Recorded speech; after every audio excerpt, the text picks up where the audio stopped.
Assalamualaikum warahmatullahi wabarakatuh. Perkenalkan, nama Ari Muhammad Rizky, semester ketiga di Fakultas Hukum Universitas Kencana.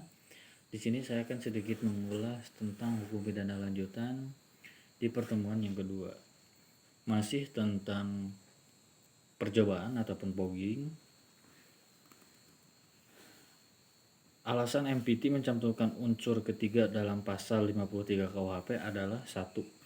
Untuk menjamin agar orang yang mengundurkan diri secara sukarela dalam melakukan kejahatan tindak pidana. Yang kedua, pertimbangan utilitas ataupun kemanfaatan yang diharapkan dapat menjadi usaha penjaga atau preventif. Dengan adanya jaminan tindak pidana, maka orang yang telah mulai melakukan kejahatan diharapkan akan mengurungkan perbuatannya tersebut.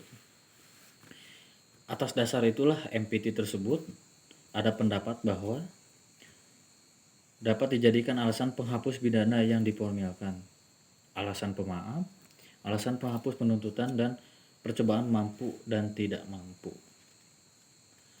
Percobaan tidak mampu muncul apabila perbuatan pelaksanaan telah dilakukan tetapi delik yang dituju tidak selesai atau akibat yang terlarang menurut undang-undang tidak muncul.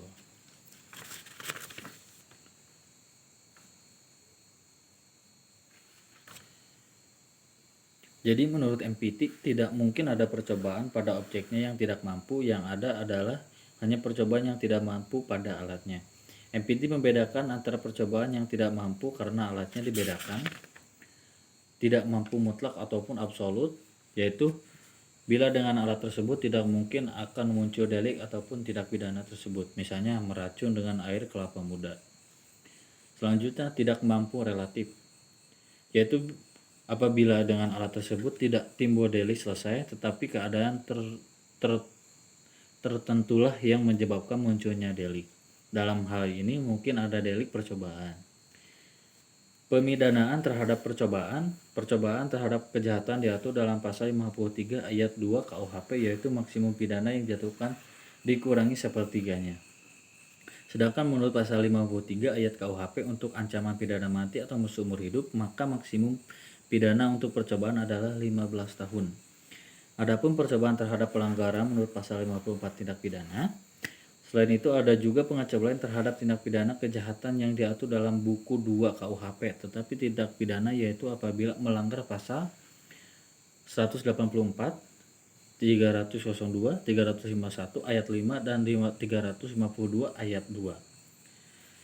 4 pasal tersebut yang dikecualikan tersebut merupakan sanksi pidana yang sangat ringan, di bawah 1, sehingga tindak pidana. Dan mengapa dimasukkan ke pasal 53 ayat 1? Karena yang pertama, untuk kepastian hukumnya.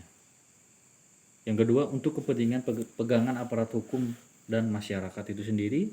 Tindak pidana tidak bisa disamarkan, harus melihat locus delicti dan temporis.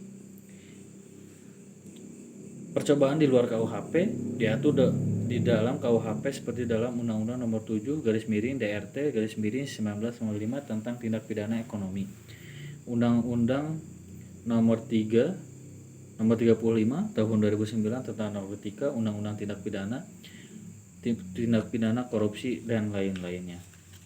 Mungkin itu saja yang bisa disampaikan. Mohon maaf bila ada penyampaian yang kurang berkenan. Wabillahi taufiq wal hidayah. Wassalamualaikum warahmatullahi wabarakatuh.